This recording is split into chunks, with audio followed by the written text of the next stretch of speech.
I'm only talking to the people that are ready to get to the next level of their life and their career. And they're going to boldly walk into the next season of their life, unapologetically, getting rid of all things, people, and situations that no longer belong in their life. Most of you,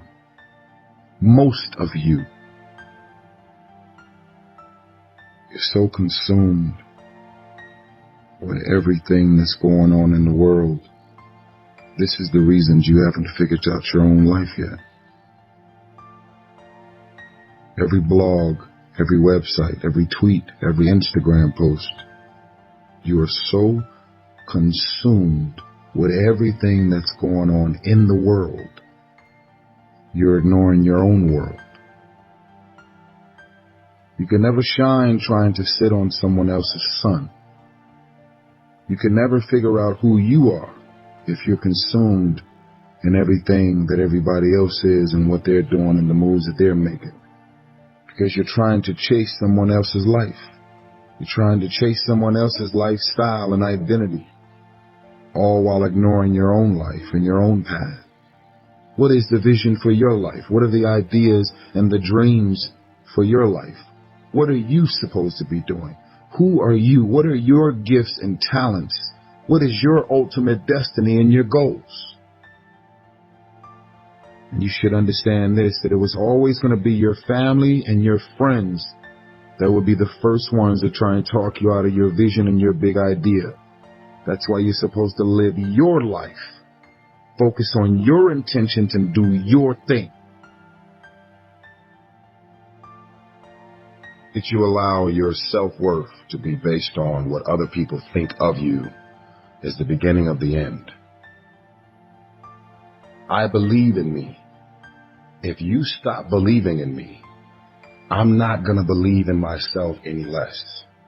If you believe that I'm irrelevant, that no one is checking for me, and that I don't mean anything to the world, because you think or believe that about me, it doesn't mean that I'm going to believe it about myself. See, the day that you start living your life according to everybody else's opinion is the beginning of the end. Most of you guys don't actually know your self-worth. You don't know your self-value. Believe in yourself. Believe in yourself, independent of the validation of the world. Have opinions and feelings about yourself, independent of the feedback. But I tell you, there are some times in life where you fall down and you feel like you don't have the strength to get back up. There comes a time when the blankness of future is so extreme, it is such a black wall of nothingness. Not even of bad things. It's not like there's a cave full of monsters that you're afraid of entering the future. It is just nothingness. The néant, as the French would say, la vide, the void, the emptiness. And it is just horrible. It's horrible to contemplate a futureless future, if that isn't too possible. And so you just want to step out of it, to step out of the whole race, the whole business. The monstrosity of being alive overwhelms you. I thought, what kind of purpose do I have to live? I mean, are you just here to live to die? I mean, is there not a purpose for me? Is there not a purpose in life? And I had questions and no answers. And I asked my mum and dad, why did this happen? I asked doctors, why did this happen? They don't know. There are some things in life that are out of your control that you can't change and you got to live with. The choice that we have, though, is either to give up or keep on going. Very first thing I want to offer you is empathy. I understand that the feeling is real. This idea that you want to just do an end, put an end to the entire game of life. So, beyond my empathy and my care for you, my heart going out to you, I want to offer you this, that there's a law. There's a law in nature, which is that of seasons, right? So, in the wintertime, it's cold, right? It's freezing fucking cold in the wintertime, especially if you live in, like, the north. And it could be so cold that you're miserable. If a man was so cold and miserable that he decided that perhaps I should kill myself because this freezing cold misery is not worth living in, someone might offer him the idea that, or remind him of the law that, dude, this is like, you've got maybe another 6 weeks, you've got maybe another 8 weeks, and then spring's coming, man. It's just the way it is. Things cycle through. It's just a season. Right now, I understand it's freezing cold and you feel horrible and you feel pretty bad about this situation, but hang in there. 70% of illnesses on the planet, all kinds, are self-created. You are able to generate substantial amount of intense emotions and thoughts, but in the wrong direction. You are generating thoughts and emotions which work against you, not for you. You think it's your right to throw tantrums? You think it's your right to get angry with people? You think it's your privilege to be depressed so that you'll get attention from somebody? You keep playing this. One day you will not be able to turn back. I really think that if you get rid of the trash in your life, that can be people, business, and situations, you too could really, I really believe that you can reach your full potential. I want you to fly. I want you and your career and your financial blessings to bypass me.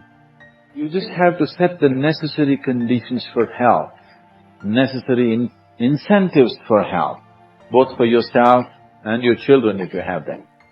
Do not set incentives for sickness.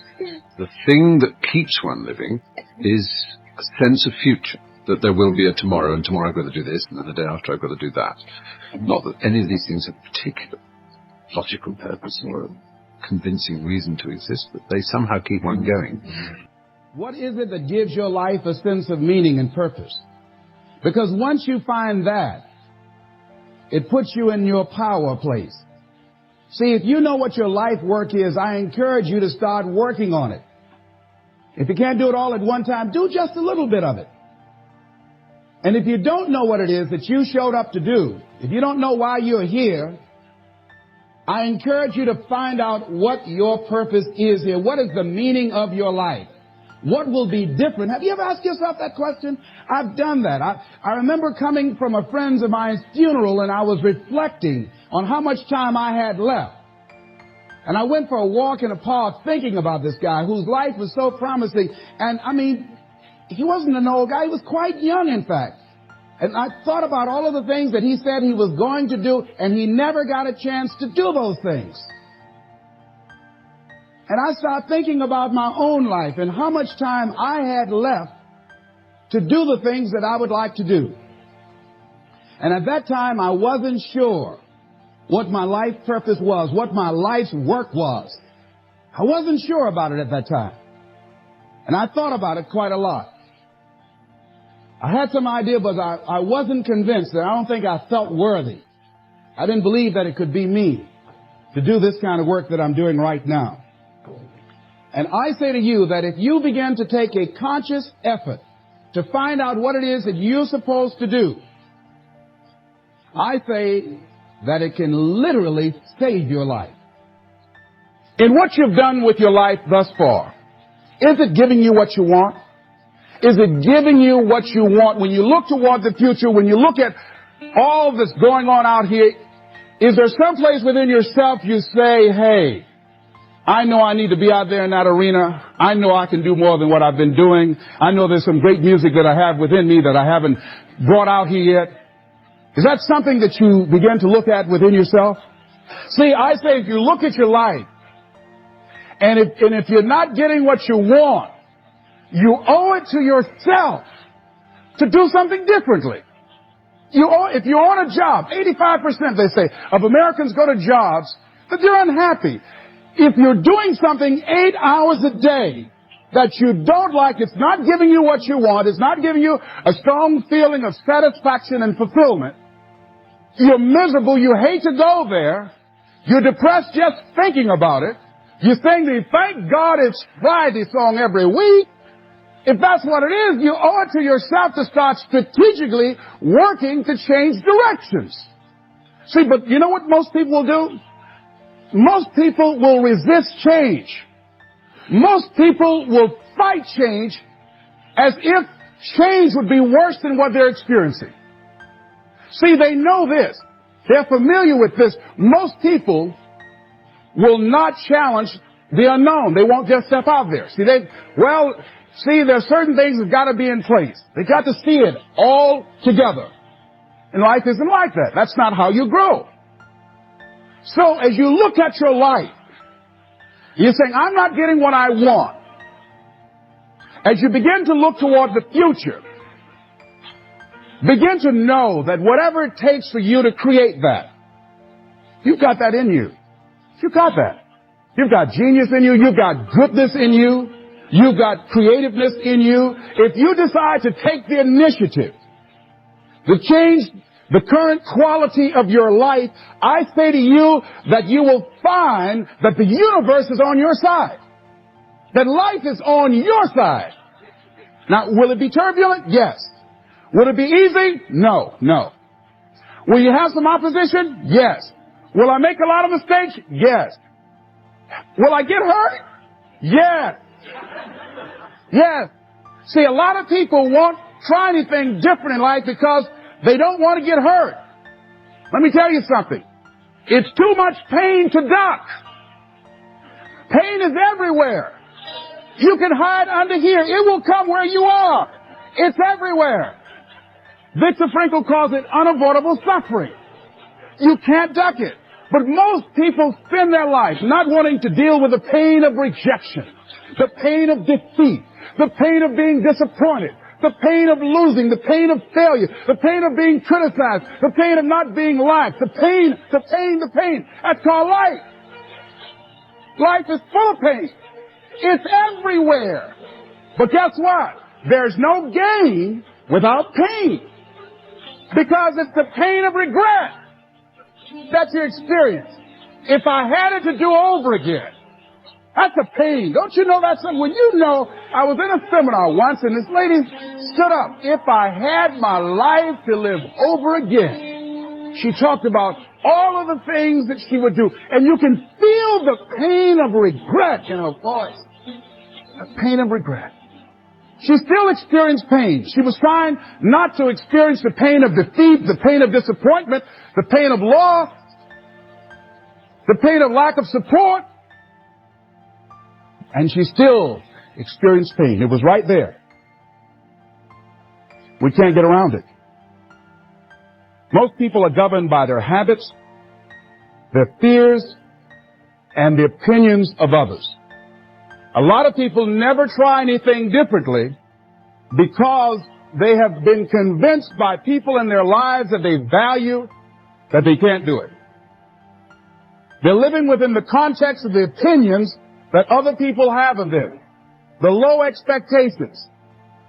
Many people doubt themselves because when they thought about doing something at some critical point in their lives, somebody they respected and honored, somebody they believed in, somebody that they loved, someone they trusted said, you can't do that. And they accepted that. As you look at your life, ask yourself the question, what would your life be like? What would your life look like if you decided not to care what people thought of you? What would your life be like if you decided to give up some of your fears? What would your life be like if you decided to become courageous? What would your life be like? If you decided to act on your dream, if you did what you felt in your heart. You know what courageous means? Tom Ruskin and Randy Reed said. They said that courage comes from a French word which means of the heart. But how does it feel to you He says it's courage, it takes courage to live. Says most people go through life not allowing themselves to step out because they don't want to let go. They don't want to be blown around. They don't want to be moved. The courage to face life's whirling wind of contradictions. The courage to love yourself. The courage to love. For years, I was afraid to love. The courage to take a chance. The courage to be who you are. He says courage isn't for somebody else, for medals, applause, or moral debts. Courage is what at that moment feels most right for you. Not just situational ethics, but what feels right in your heart, the word of the heart, what feels right in your heart. One great philosopher says, cowards die many times before their death. The valiant never taste of death but once. What does that mean? The valiant people aren't afraid? No. It means that they experience that fear and they move forward. They move forward anyhow. Many people are dead now. Many people are allowing their dreams to die. Many people are allowing the ideas to lie dormant and collect dust. Many people have all this talent and ability that they are allowing to be buried inside of them, that they will take with them to their graves because they didn't have the courage to be who they are. And I say, as you begin to look toward the future and manifesting your greatness, it's going to take everything in you, that your life deserves the concentrated effort to begin to look at how is it that I can express more of me? How is it that I can bring my ideas out here now? How is it? And start living with a sense of urgency, because you're here today. You're gone today. Life is unpredictable. It's uncertain. There are no guarantees. No guarantees out here at all. So holding back, what are you waiting on? Ask yourself, what's the benefit of your waiting? What's the benefit of your not living your dream? What's the benefit of not listening to yourself? Oh, please, listen to yourself. You know the feelings. If you start listening to the feelings in your heart, and I'm doing it now more every day, I find that my feelings, I can trust them. And I say to you that as you look toward the future, you look at life on a daily basis, if there's something that you have been given, if you've heard something within yourself that you know that what you're doing now doesn't fit for you, it doesn't work for you, it's not giving you what you want, and there's something else that you want to do, don't allow that inner doubt in you to talk you out of it, to build a case on why you can't have it, to tell you why you're not good enough. You ignore that inner voice and all of the external voices. Don't judge the possibilities for what you can do based upon the circumstances, because the circumstances won't determine who you are. Don't determine what you're able to do based upon your resources. Don't determine what's possible for you based upon where your life is right now. Where your life is right now is not you. That's just what it is right now.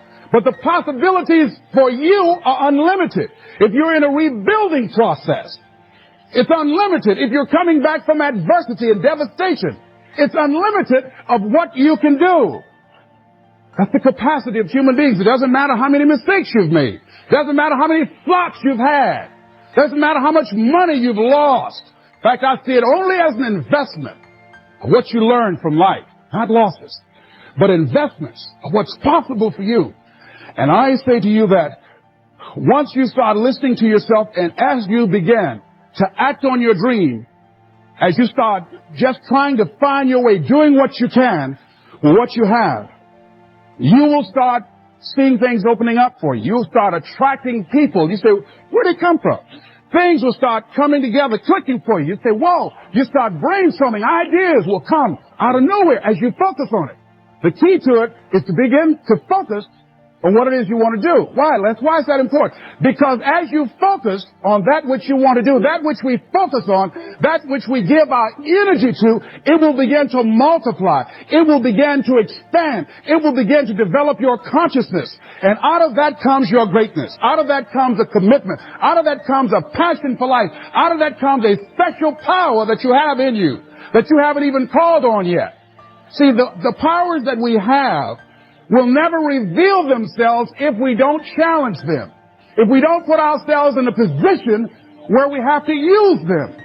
So one of the most important things is reading a book that's a really interesting book called Instant Millionaire, and the guy said, put yourself in a position where you can't retreat, where it's do or die, sink or swim. Here's what you'll find out. You'll develop incredible swimming skills. You'll find yourself stroking unlike you've ever seen before. Through the inspiration of desperation, you'll become more creative than ever before. So what is it? How do we handle that whole piece? Throw your whole self into it. See, most people go at it tentatively. They don't give all their stuff. They don't concentrate. They don't put everything they've got in them. One guy wrote a book called All You Can Do is All You Can Do. And all you can do is enough. But he said, make sure you do all you can do. And if we're honest this evening, we know that we haven't done all we can do. So as we look at the future, we can decide that from this day forward, as I look at my personal relationships, if I look at my professional relationships, if I look at my family relationships, if I look at all the dimensions of my life, looking at myself mentally, emotionally, and spiritually, I'm going to do all I can do to develop me, to bring my talent out here, to make a contribution to life. Why is it that most people don't pursue their dreams or don't do better than what they're doing if they're capable of doing it? I think that many of us don't go the next step because we don't know what to do yet. And I say that the reason that we don't even explore the possibility of what to do is because subconsciously we don't believe that it can happen for us, and we don't believe that we deserve it. So here's what I'm suggesting. How much time do you spend working on you? How much time do you spend every day working on your dream? In the last 90 days, how many books have you read? In the last year, what new skill or knowledge have you acquired? What kind of investment have you made in you? So I'm saying that as you begin to look at where you want to go, if you want to make it today, and things are changing so fast you have to literally run to stand still, I'm saying that you've got to make some conscious effort to begin to work to develop you. Here's something else. Most people are not living their dreams because of fear, ladies and gentlemen. Fear, limited vision, and lack of self-esteem is what keep most people doing things they don't want to do. The same reason that people stay in relationships where they're abused or they're unhappy or it's unfulfilling. They can't see themselves beyond that relationship. They can't see themselves enjoying life without that person. They think that this is all that they can do. The same reason that people get stuck at a certain level in life. They can't see things being better for them. And they think that this is it and this is all they deserve. This is all they've ever seen. It's been passed on to them. And they think that this is it for them. Oh, no. I was looking what Dr. Blanton, Smiley Blanton, who is a colleague of Dr. Norman Vincent Peale, what he said about fear. He said, fear is the most subtle and destructive of all human diseases. Ladies and gentlemen, fear kills dreams. Fear kills hope. Fear put people in the hospital. Fear can age you. Fear, ladies and gentlemen, can hold you back from doing something that you know within yourself that you're capable of doing, but it will paralyze you. And it seems like you're in a hypnotic spell. And I ask you a question, what is the benefit? What's the benefit of allowing fear to hold you back? What's the benefit of giving up on yourself? Of not stepping out on life and taking life on? What is the benefit for you? What's the plus in that? It's one of the things I had to ask myself. So I didn't want to make any mistakes. I wanted everybody to like me. I wanted to be perfect the first time I did something. It's not going to happen. You're going to make some mistakes. You're going to hurt some folks' feelings. You're going to create some enemies whenever you decide that you want to begin to take life on. You've got to ask yourself, how long am I going to allow this to hold me back? I like what Zig Ziglar says. He said, fear is false evidence appearing real. That is an illusion that we create in our mind. It is a state of mind that can be changed. So let's look at how we can begin to take some steps to restructure that fear, to begin to expand our visions of ourselves, to begin to increase our self-esteem. Webster said that self-esteem means confidence and satisfaction in oneself. Look at your life right now. Whatever you've done up to this point in time, your life is working. Whatever you have produced, it came out of you as a result of the kind of person that you have become. It's a result of your choices. It's a result of your consciousness. Now you have to ask yourself, are you satisfied with what you have produced? Is this what you want? Would you like for things to be better than this?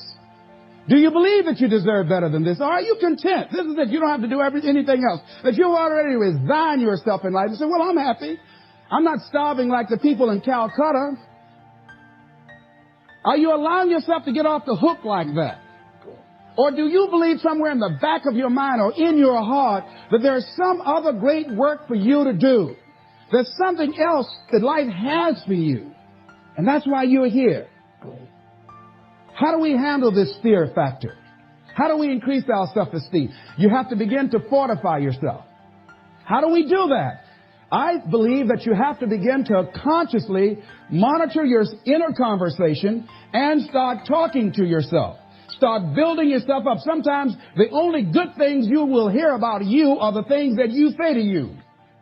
So I'm saying learn to be your own booster. Start building yourself up. Start encouraging yourself. Start saying, I can do this. I can make this happen.